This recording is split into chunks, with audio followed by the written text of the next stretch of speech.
रखो प्रभु नानक दे गिर हथ।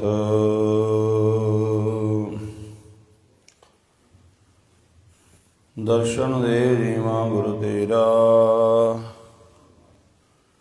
पूर्ण करम होए प्रभु मेरा। यह बेनती सुन प्रभु मेरे, देह नाम कर अपने तेरे अगम अगोचर। सच साहिब मेरा नानक बोले बुलाया तेरा। जेता जियो बिन सब तेरा, तू अंतरजामी प्रभु भगवान। दासन दास कै जन नानक, जेहा तू कराए तिहा करी बख्याल। सतनाम श्री वाहिगुरु साहिब जी। देव गंधारी पंजवा माई, जो प्रभु के गुण गावै सफल आया। जीवन फल ताको पार ब्रह्म लिव लावै रहाओ। सुंदर सुगढ़ सूर सो बेता, जो साधु संग पावै। नाम उचार करे हर रसना, बौड़ न जो नीत आवै। पूर्ण ब्रह्म रवया मन तन में, आना दृष्टि आवै। नरक रोग नहीं होवत जन संग, नानक जिस लड़ लावै। वाहिगुरु जी का खालसा, वाहिगुरु जी की फतेह। परम सत्कारयोग जुगो जुग अटल चवर छतर, तख्त दे मालक हाजरा हजूर जारा जहूर। सर्व कला भरपूर शब्द गुरु, गुरु गरीब नवाज। धन धन श्री गुरु ग्रंथ साहिब जी महाराज सच्चे पातशाह। दीन दुनी दे मालक बख्शिश कीती है। गुरबाणी दी पावन कथा नाल जुड़न दा सुभाग बख्शिया है। इस पावन स्थान ते गुरबाणी दी जो लड़ीवार कथा चल रही है, तिस दे तहत राग देव गंधारी गुरु अर्जन देव महाराज जी की पावन बाणी इस समय 531 अंग ते सतगुरु जी की पावन बाणी की विचार नाल जुड़न का आपां नूं समा प्राप्त हो रहा है। धन गुरु अर्जन देव जी महाराज सच्चे पातशाह जी वाहिगुरु परमात्मा दे नाम जपण की महिमा बयान कर रहे हैं कि जिहड़ा भी मनुख गुरु चरनां नाल जुड़ के वाहिगुरु दे गुण गांदा है, उहनूं भारी रब्बी बख्शिशां रहमतां प्राप्त होंदियां ने। उहनूं जीवन का महान सुख प्राप्त हो जाता है, जीवन सफल हो जाता है। सो आओ धन गुरु अर्जन देव जी महाराज वाहिगुरु दे नाम दी अते गुरु दी जो महिमा इत्थे बयान कर रहे हैं। सतगुरु जी दे पावन अमृत वचनां दी विचार आरंभ करिए। धन गुरु ग्रंथ साहिब महाराज जी दे पावन चरनां विच अपने सीस नूं झुकाईए और रसना दी पवित्रता वास्ते आखना करिए जी। सतनाम श्री वाहिगुरु साहिब जी। देव गंधारी पंजवा माई, जो प्रभ के गुण गावै सफल आया।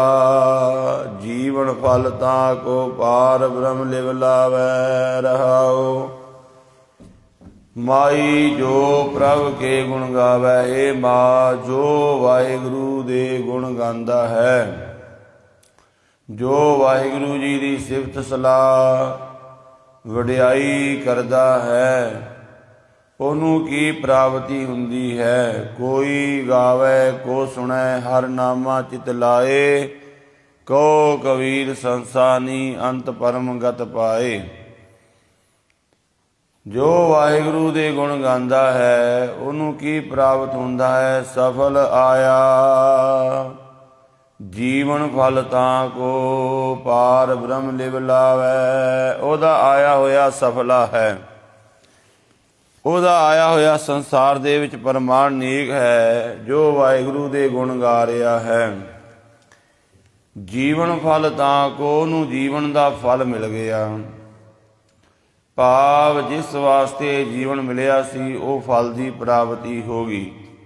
ਜਿਵੇਂ ਆਪਾਂ ਅੰਬ ਦਾ ਬੂਟਾ ਲਾਈਏ, ਉਹਨੂੰ ਅੰਬਾਂ ਦਾ ਫਲ ਲੱਗ ਜਾਵੇ ਤੇ ਆਪਾਂ ਕਹਿੰਦੇ ਹਾਂ ਇਹ ਬੂਟਾ ਸਫਲ ਹੈ, ਕਿਉਂਕਿ ਇਹਨੂੰ ਫਲ ਲੱਗ ਗਏ ਨੇ। ਪਰ ਉਸ ਬੂਟੇ ਨੂੰ ਫਲ ਨਾ ਲੱਗੇ ਤੇ ਆਪਾਂ ਕਹਿੰਦੇ ਅੰਬ ਦਾ ਬੂਟਾ ਤਾਂ ਹੈ, ਜਾਂ ਅਮਰੂਦ ਦਾ ਬੂਟਾ ਤਾਂ ਹੈ, ਕੋਈ ਵੀ ਫਲ ਦਾ ਬੂਟਾ ਤਾਂ ਹੈ। ਭਾਈ ਇਹ ਬੂਟੇ ਨੂੰ ਕਈ ਸਾਲ ਹੋ ਗਏ ਨੇ, ਪਰ ਅੱਜ ਤੱਕ ਇਹਨੂੰ ਫਲ ਨਹੀਂ ਲੱਗਾ। ਦੁਨੀਆ ਵਿੱਚ ਬੜੀ ਬਨਸਪਤੀ, ਬੜੇ ਬਾਗ, ਕੋਈ ਵਿਰਲੇ ਟਾਵੇਂ ਬੂਟੇ ਹੁੰਦੇ ਨੇ ਜਿਨ੍ਹਾਂ ਨੂੰ ਫਲ ਨਹੀਂ ਲੱਗਦਾ। ਤਕਰੀਬਨ ਸਾਰੇ ਬੂਟੇ ਫਲ ਤੱਕ ਪਹੁੰਚ ਜਾਂਦੇ ਨੇ, ਉਹਨਾਂ ਨੂੰ ਫਲ ਫੁੱਲ ਲੱਗਦੇ ਨੇ। ਬਹੁਤ ਘੱਟ ਬੂਟੇ ਹੁੰਦੇ ਨੇ ਜਿਨ੍ਹਾਂ ਨੂੰ ਫਲ ਨਹੀਂ ਲੱਗਦੇ।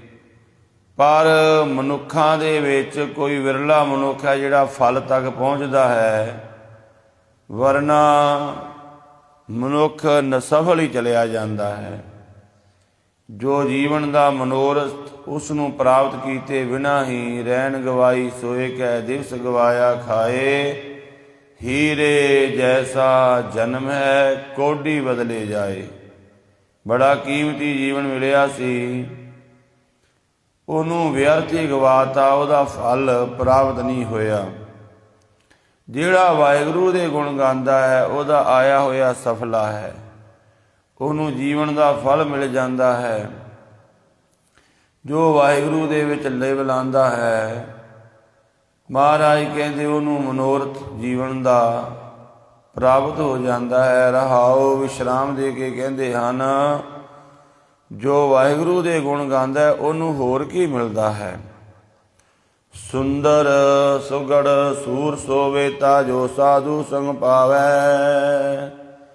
ਜਿਹੜਾ ਗੁਰੂ ਦਾ ਸੰਗ ਕਰਦਾ ਹੈ, ਗੁਰੂ ਦੀ ਗੱਲ ਮੰਨਦਾ ਹੈ, ਗੁਰੂ ਦੇ ਦਿੱਤੇ ਹੋਏ ਨਾਮ ਨੂੰ ਜਪਦਾ ਹੈ, ਸਿਮਰਨ ਕਰਦਾ ਹੈ, ਸੁੰਦਰ ਹੋ ਜਾਂਦਾ ਹੈ। ਬਾਣੀ ਪੜ੍ਹਨ ਕਰਕੇ ਉਹ ਸਾਰਿਆਂ ਨੂੰ ਸੋਹਣਾ ਲੱਗਣ ਲੱਗ ਜਾਂਦਾ ਹੈ। ਸੁਗੜ, ਉਹਦੇ ਜੀਵਨ ਦੀ ਘਾੜਤ ਸੋਹਣੀ ਘੜੀ ਜਾਂਦੀ ਹੈ, ਉਹਦੇ ਜੀਵਨ ਦੀ ਘਾੜਤ ਬਹੁਤ ਸੁੰਦਰ ਹੋ ਜਾਂਦੀ ਹੈ। ਉਹਦਾ ਉੱਠਣਾ, ਬਹਿਣਾ, ਬੋਲਣਾ, ਸਾਰਾ ਕੁਝ ਇੱਕ ਘਾੜਤ ਵਿੱਚ, ਇੱਕ ਮਰਿਆਦਾ ਦੇ ਵਿੱਚ ਹੋ ਜਾਂਦਾ ਹੈ। ਉਹਦਾ ਸੰਸਾਰ ਨੂੰ ਵੇਖਣਾ ਵੀ ਇੱਕ ਘਾੜਤ ਘੜੀ ਹੁੰਦੀ ਹੈ। ਜਿਹੜਾ ਆਮ ਮਨੁੱਖ ਦਾ ਜੀਵਨ ਹੈ, ਇਹ ਘੜਿਆ ਹੋਇਆ ਨਹੀਂ ਹੈ। ਇਹਦਾ ਨਾ ਖਾਣਾ ਘਾੜਤ ਵਿੱਚ ਹੈ, ਨਾ ਇਹਦਾ ਸੌਣਾ ਘਾੜਤ ਵਿੱਚ ਹੈ, ਨਾ ਇਹਦਾ ਬੋਲਣਾ ਘਾੜਤ ਵਿੱਚ ਹੈ, ਨਾ ਇਹਦਾ ਵੇਖਣਾ ਘਾੜਤ ਵਿੱਚ ਹੈ। ਵੇਖਣ ਨੂੰ ਇਹ ਹੋਰ ਹੀ ਕੁਝ ਗਲਤ ਵੇਖੀ ਜਾਂਦਾ ਹੈ, ਖਾਣ ਨੂੰ ਬੜਾ ਕੁਝ ਹੋਰ ਗਲਤ ਖਾਈ ਜਾਂਦਾ ਹੈ, ਬੋਲਣ ਨੂੰ ਬੜਾ ਕੁਝ ਗਲਤ ਹੀ ਬੋਲੀ ਜਾਂਦਾ ਹੈ, ਪੈਰਾਂ ਨਾਲ ਗਲਤ ਪਾਸੇ ਚੱਲੀ ਜਾਂਦਾ ਹੈ, ਹੱਥਾਂ ਨਾਲ ਮਾੜਾ ਕਰੀ ਜਾਂਦਾ ਹੈ। ਜੀਵਨ ਅਜੇ ਘੜਿਆ ਨਹੀਂ ਗਿਆ। ਮਹਾਰਾਜ ਨੇ ਜਪਜੀ ਸਾਹਿਬ ਦੇ ਵਿੱਚ ਦੱਸਿਆ ਹੈ ਕਿ ਗੁਰੂ ਦੇ ਘਰ ਅੰਦਰ ਕਿਵੇਂ ਮਨੁੱਖ ਦੇ ਜੀਵਨ ਦੀ ਘਾੜਤ ਘੜੀ ਜਾਂਦੀ ਹੈ। ਜਿਹੜੇ 5 ਖੰਡ ਨੇ ਨਾ, ਉੱਥੇ ਮਹਾਰਾਜ ਅਖੀਰ ਦੇ ਵਿੱਚ ਬਖਸ਼ਿਸ਼ ਕਰਦੇ ਨੇ ਕਿ ਜੀਵਨ ਕਿਵੇਂ ਘੜਿਆ ਜਾਂਦਾ ਹੈ। ਘੜੀਐ ਸ਼ਬਦ ਸੱਚੀ ਟਕਸਾਲ, ਸ਼ਬਦ ਦੇ ਦੁਆਰਾ ਜੀਵਨ ਘੜਿਆ ਜਾਂਦਾ ਹੈ।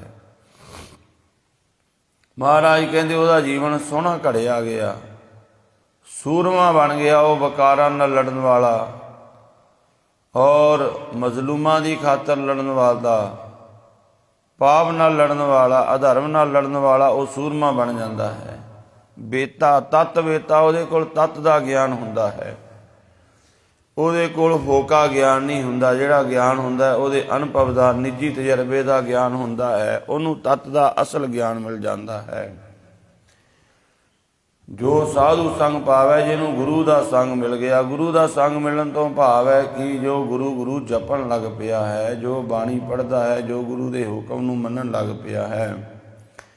ਨਾਮ ਉਚਾਰ ਕਰੇ ਅਰ ਰਸਨਾ ਬੋੜ ਨਾ ਜੋਨੀ ਧਾਵੈ। ਉਹਦੀ ਰਸਨਾ ਹੁਣ ਕੇਵਲ ਨਾਮ ਹੀ ਉਚਾਰਨ ਕਰਦੀ ਹੈ। ਉਹਦੀ ਰਸਨਾ ਨਿੰਦਿਆ, ਕੂੜ, ਤੂਫਾਨ, ਝੂਠ ਨਹੀਂ ਬੋਲਦੀ। ਉਹਦੀ ਰਸਨਾ ਸੱਚ ਹੀ ਬੋਲਦੀ ਹੈ। ਵਾਹਿਗੁਰੂ ਦੇ ਨਾਮ ਨੂੰ ਜਪਦੀ ਹੈ। ਤੇ ਮਹਾਰਾਜ ਕਹਿੰਦੇ ਜਿਹਦਾ ਇਹ ਜੀਵਨ ਹੈ, ਬੌੜ ਨਾ ਜੋਨੀ ਧਾਵੈ, ਉਹ ਮੁੜ ਕੇ 84 ਲੱਖ ਦੁਨੀਆਂ ਵੱਲ ਨਹੀਂ ਦੌੜੇਗਾ, ਆਵਾਗਮਨ ਦੇ ਵਿੱਚ ਨਹੀਂ ਪਵੇਗਾ। ਪੂਰਨ ਬ੍ਰਹਮ ਰਵਿਆ, ਮਨ ਤਨ ਮੈਂ ਆਨ ਨਾ ਦ੍ਰਿਸ਼ਟੀ ਆਵੈ। ਉਹਨੂੰ ਸਾਰੇ ਪਾਸੇ ਪੂਰਨ ਪਰਮਾਤਮਾ ਦਿਖਾਈ ਦੇਣ ਲੱਗ ਪੈਂਦਾ ਹੈ, ਸੁਣਾਈ ਦੇਣ ਲੱਗ ਪੈਂਦਾ ਹੈ। ਉਹਦੇ ਮਨ ਤਨ ਦੇ ਵਿੱਚ ਉਹ ਪੂਰਨ ਪਰਮਾਤਮਾ ਪ੍ਰਗਟ ਹੋ ਜਾਂਦਾ ਹੈ। ਇਸ ਕਰਕੇ ਉਹਨੂੰ ਬਾਹਰ ਵੀ ਸਾਰਾ ਕੁਝ ਬ੍ਰਹਮ ਹੀ ਬ੍ਰਹਮ ਦਿਖਾਈ ਦਿੰਦਾ ਹੈ, ਹੋਰ ਕੁਝ ਦਿਖਾਈ ਨਹੀਂ ਦਿੰਦਾ। ਕੇਵਲ ਸਾਰੇ ਪਾਸੇ ਪਰਮਾਤਮਾ ਹੀ ਪਰਮਾਤਮਾ ਦਿਖਾਈ ਦੇਣ ਲੱਗ ਪੈਂਦਾ ਹੈ।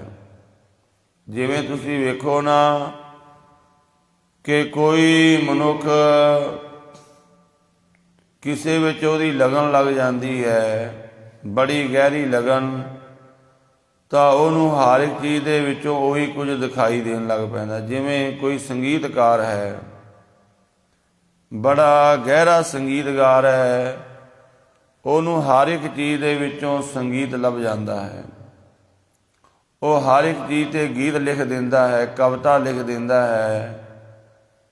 ਜਿਵੇਂ ਤੁਸੀਂ ਭਾਈ ਵੀਰ ਸਿੰਘ ਜੀ ਨੂੰ ਪੜ੍ਹੋ, ਉਹ ਤਾਂ ਪੂਰਨ ਪੁਰਖ ਸੰਤ ਮਹਾਂਪੁਰਸ਼ ਹੋਏ ਨੇ, ਕਵੀ ਸੰਤ ਉਹਨਾਂ ਨੂੰ ਦਰਜਾ ਦਿੱਤਾ ਗਿਆ ਸੰਤ ਕਵੀ ਹੋਣ ਦਾ। ਉਹ ਇੱਕ ਦਿਨ ਫੁਹਾਰੇ ਦੇ ਕੋਲੋਂ ਲੰਘੀ ਜਾਂਦੇ ਨੇ, ਆਪਾਂ ਵੀ ਲੰਘਦੇ ਹਾਂ ਕਈ ਵਾਰ ਫੁਹਾਰੇ ਦੇ ਕੋਲੋਂ, ਤੇ ਉਹ ਫੁਹਾਰਾ ਬੰਦ ਪਿਆ ਹੈ, ਕੋਈ ਪਾਣੀ ਨਹੀਂ ਆ ਰਿਹਾ। ਤੇ ਭਾਈ ਵੀਰ ਸਿੰਘ ਉਹਦੇ ਨਾਲ ਵੀ ਗੱਲਾਂ ਕਰਦੇ ਨੇ। ਹੁਣ ਕਿਉਂਕਿ ਉਹ ਕਵੀ ਐਸੇ ਨੇ, ਗੁਰਮੁਖ ਕਵੀ ਨੇ, ਤੇ ਉਹ ਇੱਕ ਉਹਦੇ ਨਾਲ ਵੀ ਜਿਸ ਤਰ੍ਹਾਂ ਦੀ ਕਿਸੇ ਦੀ ਆਪਣੀ ਅਵਸਥਾ, ਉਹ ਬਾਹਰੋਂ ਵੀ ਉਸ ਨੂੰ ਉਹ ਚੀਜ਼ ਪ੍ਰਗਟ ਦਿਖਾਈ ਦੇਣ ਲੱਗ ਪੈਂਦੀ ਹੈ। ਤੇ ਭਾਈ ਵੀਰ ਸਿੰਘ ਉਸ ਫੁਹਾਰੇ ਨੂੰ ਪੁੱਛਦੇ ਨੇ ਵੀ ਮਿੱਤਰਾ ਕੀ ਗੱਲ, ਬੜਾ ਸੁੰਨਾ ਸੁੰਨਾ ਪਿਆ ਹੋਇਆ ਹੈ, ਤੇ ਕਾਰਨ ਕੀ ਬਣਿਆ ਹੈ ਵੀ ਤੇਰੇ ਪਾਸੇ ਜਿਹੜਾ ਸਾਰੇ ਕੁਝ ਰੌਣਕ ਜੀ ਨਹੀਂ ਹੈ। ਤਾਂ ਉਹ ਫੁਹਾਰਾ ਅੱਗੋਂ ਜਵਾਬ ਦਿੰਦਾ, ਮੂੰਹ ਅੱਡੀ ਅਰਸ਼ਾਂ ਵੱਲ ਤੱਕੀਏ, ਇੱਕ ਬੂੰਦ ਨਾ ਕੋਈ ਪਾਵੇ। ਕਹਿੰਦੇ ਦੁਨੀਆ ਕੋਈ ਸਾਡੇ ਵਿੱਚ ਇੱਕ ਬੂੰਦ ਵੀ ਪਾਣ ਨੂੰ ਤਿਆਰ ਨਹੀਂ ਪਾਣੀ ਦੀ। ਮੂੰਹ ਅੱਡੀ ਅਰਸ਼ਾਂ ਵੱਲ ਤੱਕੀਏ, ਇੱਕ ਬੂੰਦ ਨਾ ਕੋਈ ਪਾਵੇ। ਜਦੋਂ ਅਸਾਂ ਵਿੱਚ ਆ ਗਿਆ ਕੋਈ, ਉਹ ਆ ਫਿਰ ਸ਼ਹਿਬਰ ਲਾਵੇ। ਪਰ ਜਦੋਂ ਕੋਈ ਮੋਟਰ ਚਲਾਈ, ਪਾਣੀ ਗਿਆ, ਉਹੀ ਫੁਹਾਰਾ ਜਿਹੜਾ ਖਾਲੀ ਪਿਆ ਸੀ, ਸੁੰਨਾ ਪਿਆ ਸੀ, ਲੋਕ ਲੰਘਦੇ ਸੀ, ਤੇ ਕਿਸੇ ਨੇ ਆਖਿਆ ਵੀ ਗਲਾਸ ਪਾਣੀ ਇਹਦੇ ਉੱਪਰ ਪਾ ਦਈਏ। ਪਰ ਜਦੋਂ ਫੁਹਾਰਾ ਚੱਲਿਆ, ਉਹਦੇ ਵਿੱਚੋਂ ਪਾਣੀ ਫੁਹਾਰਾਂ ਫੁੱਟੀਆਂ ਉੱਪਰ ਨੂੰ, ਤੇ ਸਾਰੇ ਲੋਕ ਖੜ ਖੜ ਕੇ ਵੇਖਦੇ ਨੇ। ਮੂੰਹ ਅੱਡੀ ਅਰਸ਼ਾਂ ਵੱਲ ਤੱਕੀਏ, ਇੱਕ ਬੂੰਦ ਨਾ ਕੋਈ ਪਾਵੇ। ਜਦੋਂ ਅਸਾਂ ਵਿੱਚ ਆ ਗਿਆ ਪਿਆਰਾ, ਉਹ ਆ ਫਿਰ ਸ਼ਹਿਬਰ ਲਾਏ। ਤਦੋਂ ਅਸੀਂ ਉਹ ਦਾਤੇ ਵਸੀਏ, ਠੰਡ ਸੁਖਾਵਾਂ ਵਾਲੇ। ਜਦੋਂ ਉਹ ਸਾਡੇ ਵਿੱਚ ਆ ਗਿਆ, ਫਿਰ ਤੇ ਅਸੀਂ ਦਾਤੇ ਬਣ ਜਾਂਦੇ ਹਾਂ। ਲੋਕ ਤਾਂ ਉਹਨੂੰ ਪਾਣੀ ਦੀਆਂ ਬੂੰਦਾਂ ਵੰਡਦੇ ਹਾਂ, ਫੁਹਾਰਾਂ ਪੈਂਦੀਆਂ ਨੇ। ਕਹਿੰਦੇ ਇਹ ਕਵੀ ਹੈ ਨਾ, ਦੇਖੋ ਹੁਣ, ਤੇ ਗੁਰਮੁਖ ਕਵੀ ਨਾਮ ਦੇ ਵਿੱਚ ਜੁੜੇ ਹੋਏ, ਤੇ ਉਹ ਕੋਲੋਂ ਲੰਘਦੇ ਨੇ, ਦੇਖੋ ਉਹਨਾਂ ਨੂੰ ਉੱਧਰੋਂ ਵੀ ਰੱਬ ਦਾ ਸੰਦੇਸ਼ ਮਿਲ ਜਾਂਦਾ ਹੈ।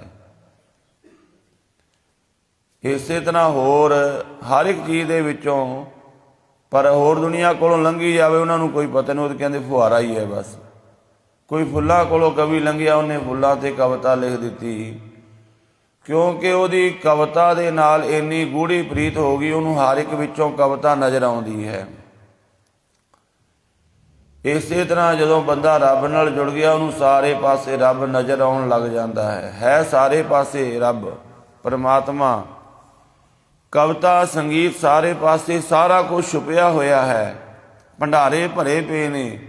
ਸਾਡੇ ਅੰਦਰੋਂ ਹੀ ਉਹ ਕਲਾ ਨਹੀਂ ਜਾਗੀ।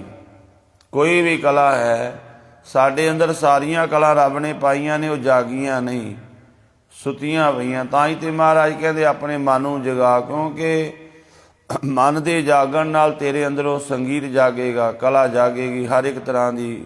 ਸਿਮਰ ਸਿਮਰ ਗੁਰ ਸਤਿਗੁਰ ਆਪਣਾ, ਸੋਇਆ ਮਨ ਜਗਾਈ। ਆਪਣੇ ਗੁਰੂ ਨੂੰ ਸਿਮਰ ਸਿਮਰ ਕੇ ਮਨ ਨੂੰ ਜਗਾ ਲੈ। ਜਦੋਂ ਮਨ ਜਾਗ ਗਿਆ ਤੇ ਫਿਰ ਇਹਦੇ ਅੰਦਰ ਬੜਾ ਕੁਝ ਪਰਮਾਤਮਾ ਨੇ ਪਾਇਆ ਹੈ, ਉਹ ਪ੍ਰਗਟ ਹੋਣ ਲੱਗ ਜਾਵੇਗਾ।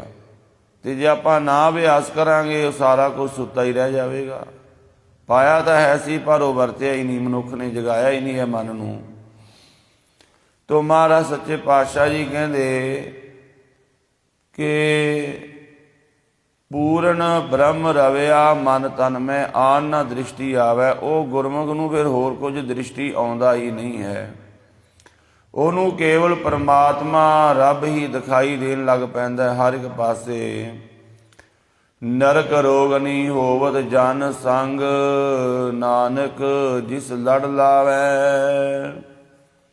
ਮਹਾਰਾਜ ਕਹਿੰਦੇ ਜਿਹੜੇ ਗੁਰਮੁਖ ਗੁਰੂ ਦੇ ਨਾਲ ਜੁੜ ਗਏ, ਪਰਮਾਤਮਾ ਦੇ ਨਾਮ ਨਾਲ ਜੁੜ ਗਏ, ਗੁਰਮੁਖਾਂ ਦੀ ਸੰਗਤ ਨਾਲ ਜੁੜ ਗਏ, ਉਹ ਫਿਰ ਨਰਕਾਂ ਵਿੱਚ ਨਹੀਂ ਡਿੱਗਦੇ, ਉਹਨੂੰ ਵਿਸ਼ੇ ਵਿਕਾਰਾਂ ਦਾ ਰੋਗ ਨਹੀਂ ਲੱਗਦਾ। ਨਰਕ ਰੋਗ ਨਹੀਂ ਹੋਵਤ ਜਨ ਸੰਗ, ਨਾਨਕ ਜਿਸ ਲੜ ਲਾਵੈ। ਜਿਹੜਾ ਰੱਬ ਦੇ ਲੜ ਲੱਗਾ ਹੋਇਆ ਹੈ, ਬੰਦਗੀ ਕਰਨ ਵਾਲੇ ਦਾ ਸੰਗ ਮਿਲ ਜਾਵੇ ਤੇ ਹੋਰਾਂ ਨੂੰ ਵੀ ਬਚਾ ਲੈਂਦਾ ਹੈ। ਜਿਨੀ ਨਾਮ ਧਿਆਇਆ ਗਏ ਮੁਸ਼ੱਕਤ ਘਾਲ, ਨਾਨਕ ਤੇ ਮੁਖ ਉਜਲੇ ਕੀਤੀ ਛੁੱਟੀ ਨਾਲ। ਗੁਰਮੁਖ ਦੀ ਸੰਗਤ ਐਸਾ ਵੱਡਾ ਮਹਾਤਮ ਹੈ, ਹੋਰਾਂ ਨੂੰ ਵੀ ਬਚਾ ਲੈਂਦੀ ਨਰਕਾਂ ਤੋਂ, ਰੋਗਾਂ ਤੋਂ, ਵਿਕਾਰਾਂ ਤੋਂ। ਦੇਵ ਗੰਧਾਰੀ ਪੰਜਵਾਂ ਅਗਲੇਰਾ ਸ਼ਬਦ ਮਹਾਰਾਜ ਫਰਮਾਨ ਕਰਦੇ ਨੇ, ਚੰਚਲ ਸੁਪਨਾ ਹੀ ਉਰਝਾਇਓ। ਪਰ ਇਹ ਜੀਵ ਦਾ ਮਨ ਬੜਾ ਚੰਚਲ ਹੈ, ਇਹ ਸੁਪਨਿਆਂ ਦੇ ਵਿੱਚ ਹੀ ਜੋ ਸੰਸਾਰ ਦੇ ਪਦਾਰਥ ਸੁਪਨੇ ਵੱਤ ਹਨ, ਉਹਨਾਂ ਵਿੱਚ ਹੀ ਉਲਝਿਆ ਹੋਇਆ ਹੈ। ਸੁਪਨੇ ਦਾ ਕੀ ਭਾਵ ਹੁੰਦਾ ਹੈ? ਸੁਪਨਾ ਹੁੰਦਾ ਹੈ ਸੱਤ ਨੀਂਦ ਹੁੰਦਾ। ਜਦੋਂ ਆਪਾਂ ਸੌਂ ਜਾਂਦੇ ਹਾਂ, ਆਪਾਂ ਨੂੰ ਸੁਪਨਾ ਆਉਂਦਾ ਹੈ, ਸੁਪਨੇ ਵਿੱਚ ਆਪਾਂ ਕੁਝ ਦਾ ਕੁਝ ਕਰੀ, ਜਦੋਂ ਜਾਗਦੇ ਹਾਂ ਪਤਾ ਲੱਗਦਾ ਹੈ ਇਹ ਤਾਂ ਸੁਪਨਾ ਸੀ। ਸੁਪਨੇ ਵਾਲੀ ਦੁਨੀਆ ਸਾਰੀ ਨਾਸ ਹੋ ਗਈ।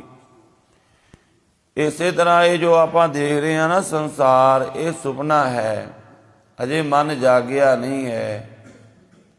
ਗੁਰਬਾਣੀ ਨੇ ਦੱਸਿਆ ਮਨ ਦੋ ਹਾਲਤਾਂ ਵਿੱਚ ਜਾਗਦਾ, ਇੱਕ ਤਾਂ ਨਾਮ ਜਪ ਕੇ, ਇੱਕ ਕਹੋ ਕਬੀਰ ਤਬ ਹੀ ਨਰ ਜਾਗੈ, ਜਮ ਕਾ ਡੰਡ ਮੂੰਡ ਮੈਂ ਲਾਗੈ।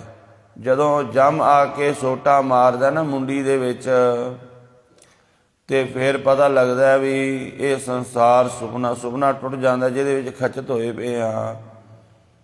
ਤੇ ਫਿਰ ਪਤਾ ਲੱਗਦਾ ਵੀ ਮੈਂ ਤਾਂ ਨਾਮ ਜਪਣ ਵਾਸਤੇ ਆਇਆ ਸੀ, ਪਰ ਨਾਮ ਜਪਿਆ ਨਹੀਂ, ਸਮਾਂ ਲੰਘ ਗਿਆ ਹੁਣ ਇੱਥੋਂ।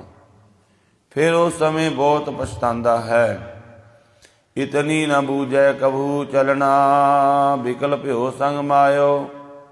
ਇਹਨਾਂ ਨਹੀਂ ਸਮਝਦਾ ਵੀ ਇੱਥੋਂ ਮੈਂ ਚਲੇ ਜਾਣਾ ਹੈ। ਮਾਇਆ ਦੇ ਵਿੱਚ ਵਿਆਕੁਲ ਹੋ ਕੇ ਜੁੜਿਆ ਹੋਇਆ ਹੈ, ਮਾਇਆ ਦੇ ਵਿੱਚ ਹੀ ਜੁੜਿਆ ਹੋਇਆ, ਹਰ ਸਮੇਂ ਮਾਇਆ ਨੂੰ ਯਾਦ ਕਰਦਾ ਹੈ। ਰਹਾਉ ਕੁਸਮ ਰੰਗ ਸੰਗ ਰਸ ਰਚਿਆ, ਵਿਖਿਆ ਏਕ ਉਪਾਇਓ।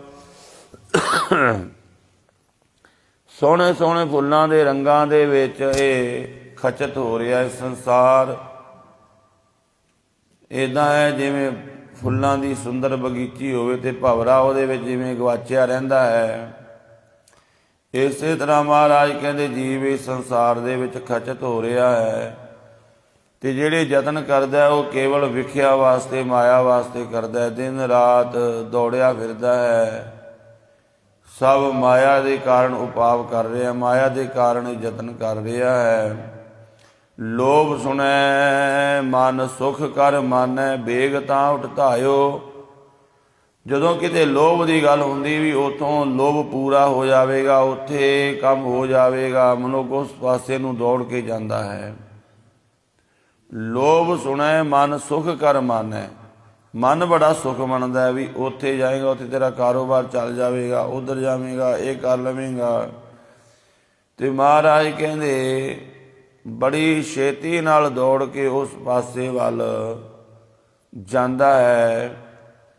ਇੰਨੀ ਜਲਦੀ ਨਾਲ ਆਪਾਂ ਗੁਰਦੁਆਰੇ ਵਾਲੇ ਪਾਸੇ ਨਹੀਂ ਆਉਂਦੇ, ਇੰਨੀ ਤਿਆਰੀ ਨਾਲ ਵੀ ਨਹੀਂ ਆਉਂਦੇ ਜਿੰਨੀ ਤਿਆਰੀ ਨਾਲ ਆਪਾਂ ਕਿਤੇ ਕਾਰੋਬਾਰ ਕਰਨ ਜਾਂਦੇ ਹਾਂ, ਸੁਚੇਤ ਹੋ ਕੇ ਜਾਂਦੇ ਹਾਂ ਵੀ ਉੱਥੇ ਮੈਂ ਕਾਰੋਬਾਰ ਕਰਨਾ ਹੈ। ਪੂਰਾ ਬੰਦਾ ਹੈ ਤਿਆਰ ਬਰ ਤਿਆਰ ਹੋ ਕੇ ਜਾਂਦਾ ਹੈ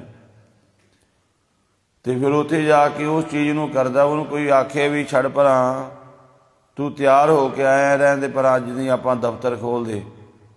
ਉਹ ਕਹਿੰਦਾ ਨਹੀਂ ਭਰਾਵਾ, ਮੈਂ ਤੇ ਆਪਣਾ ਦਫ਼ਤਰ ਖੋਲ੍ਹਣਾ, ਮੈਂ ਆਪਣੀ ਫੈਕਟਰੀ ਖੋਲ੍ਹਣੀ, ਮੈਂ ਆਪਣੀ ਦੁਕਾਨ ਖੋਲ੍ਹਣੀ, ਮੈਂ ਤੇ ਆਪਣਾ ਕੰਮ ਕਰਨਾ ਹੈ, ਹਜੇ ਮੇਰੇ ਕੋਲ ਟਾਈਮ ਨਹੀਂ, ਫਿਰ ਬੈਠਾਂਗੇ ਆਪਾਂ। ਪਰ ਇਸ ਪਾਸੇ ਆਪਾਂ ਨੂੰ ਕੋਈ ਰੋਕੇ, ਆਪਾਂ ਰੁਕ ਜਾਂਦੇ ਹਾਂ, ਆਪਾਂ ਹੋਰ ਪਾਸੇ ਤੁਰ ਪੈਂਦੇ ਹਾਂ। ਤੋ ਮਹਾਰਾਜ ਸੱਚੇ ਪਾਤਸ਼ਾਹ ਜੀ ਕਹਿੰਦੇ ਕਿ ਬੜੀ ਛੇਤੀ ਨਾਲ ਦੁਨੀਆ ਦੇ ਪਦਾਰਥਾਂ ਵੱਲ ਦੌੜਦਾ ਹੈ, ਇੰਨੀ ਫੁਰਤੀ ਨਾਮ ਵਾਲੇ ਪਾਸੇ ਵੱਲ ਨਹੀਂ ਕਰਦਾ। ਫਿਰਤ ਫਿਰਤ ਬਹੁ ਸ਼ਰਮ ਪਾਇਓ, ਸੰਤ ਦੁਆਰੈ ਆਇਓ। ਪਰ ਆਖਰ ਮਨੁੱਖ ਥੱਕ ਜਾਂਦਾ ਹੈ,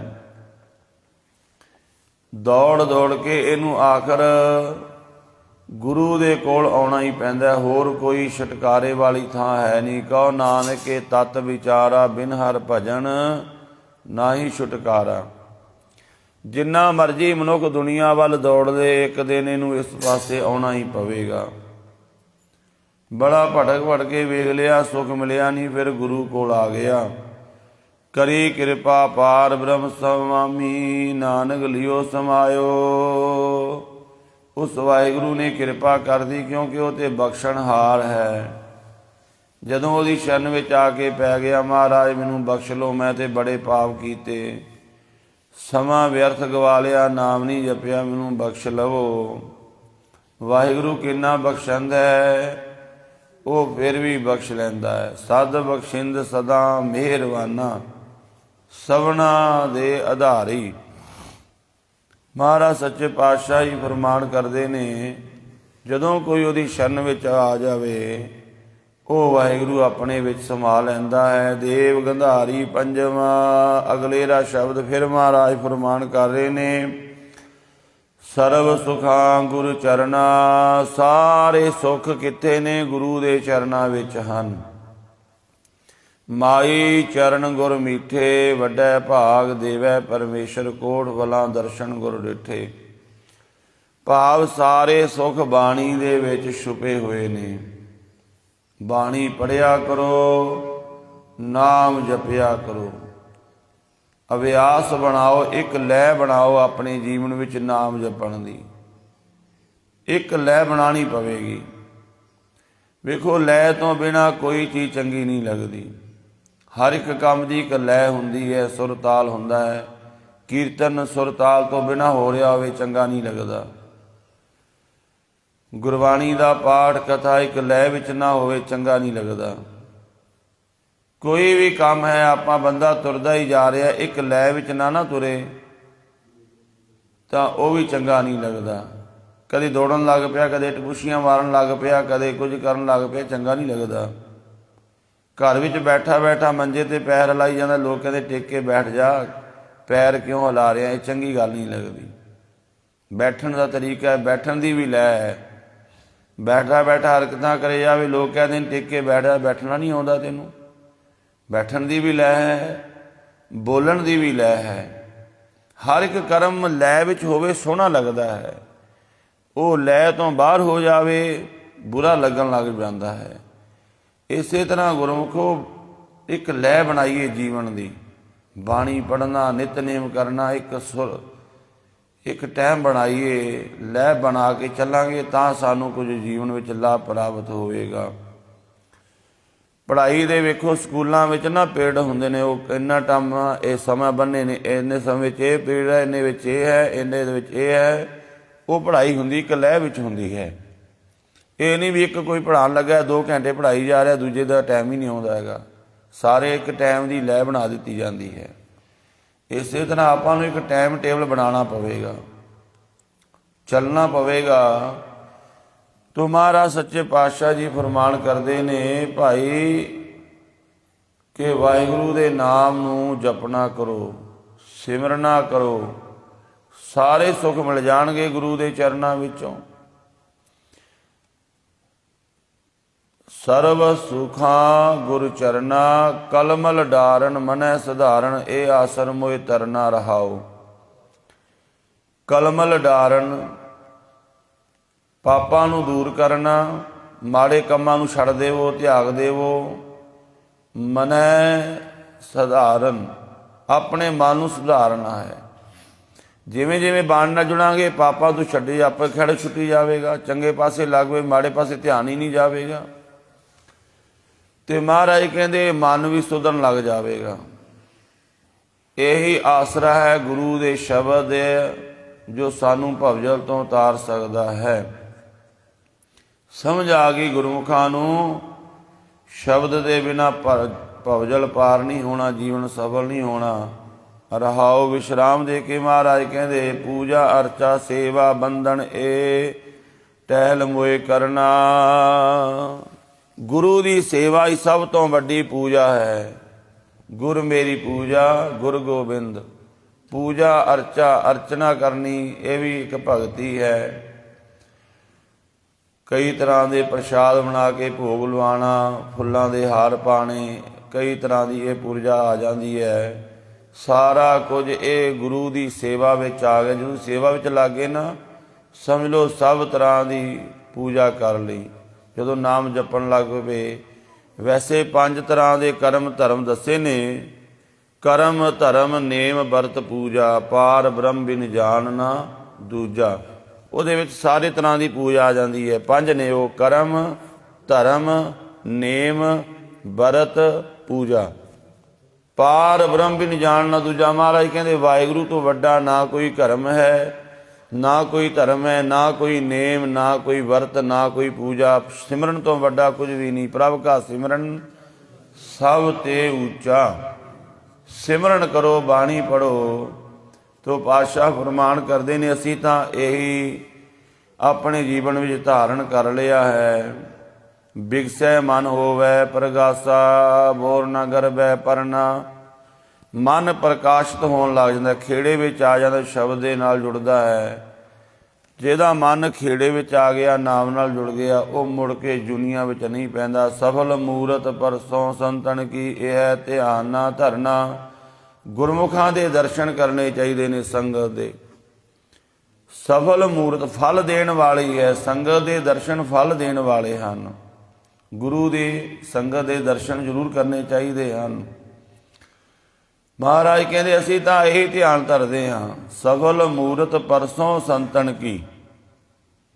ਅਸੀਂ ਤੇ ਸੰਤਾਂ ਦੇ ਨਾਮ ਜਪਣ ਵਾਲਿਆਂ ਦੇ ਦਰਸ਼ਨ ਕਰਦੇ ਹਾਂ। ਇਹ ਧਿਆਨ ਨਾ ਧਰਨਾ, ਬਸ ਇਹੀ ਧਿਆਨ ਧਰਦੇ ਹਾਂ ਗੁਰੂ ਦੀ ਸੰਗਤ ਦਾ। ਭਇਓ ਕਿਰਪਾਲ ਠਾਕੁਰ ਨਾਨਕੋ, ਪਰਿਓ ਸਾਧ ਕੀ ਸਰਨਾ। ਉਹ ਵਾਹਿਗੁਰੂ ਠਾਕੁਰ ਸਾਡੇ ਤੇ ਕਿਰਪਾਲੂ ਹੋ ਗਿਆ। ਉਹਨੇ ਸਾਨੂੰ ਗੁਰੂ ਦੀ ਸ਼ਰਨ ਵਿੱਚ ਪਾ ਦਿੱਤਾ ਹੈ। ਵਾਹਿਗੁਰੂ ਨੇ ਕਿਰਪਾ ਕੀਤੀ, ਆਪਾਂ ਸਮਰੱਥ ਗੁਰੂ ਦੇ ਚਰਨਾਂ ਵਿੱਚ ਬੈਠੇ ਹਾਂ। ਇਹ ਵਾਹਿਗੁਰੂ ਦੀ ਕਿਰਪਾ ਹੈ। ਇਹਨੂੰ ਪਛਾਣੀਏ, ਕਦਰ ਕਰੀਏ। ਗੁਰੂ ਦੇ ਚਰਨਾਂ ਵਿੱਚ ਆਉਣ ਦਾ ਭਾਰੀ ਮਹਾਤਮ ਹੈ। ਸਤਿਗੁਰੂ ਮੈਂ ਰਾਮਤ ਕਰਨ, ਸਤਿਗੁਰੂ ਦੇ ਚਰਨਾਂ ਨਾਲ ਜੁੜ ਕੇ ਲਾਹਾ ਲੈ ਸਕੀਏ। ਹੋਈਆਂ ਭੁੱਲਾਂ ਦੀ ਖਿਮਾ। ਵਾਹਿਗੁਰੂ ਜੀ ਕਾ ਖਾਲਸਾ, ਵਾਹਿਗੁਰੂ ਜੀ ਕੀ ਫਤਿਹ।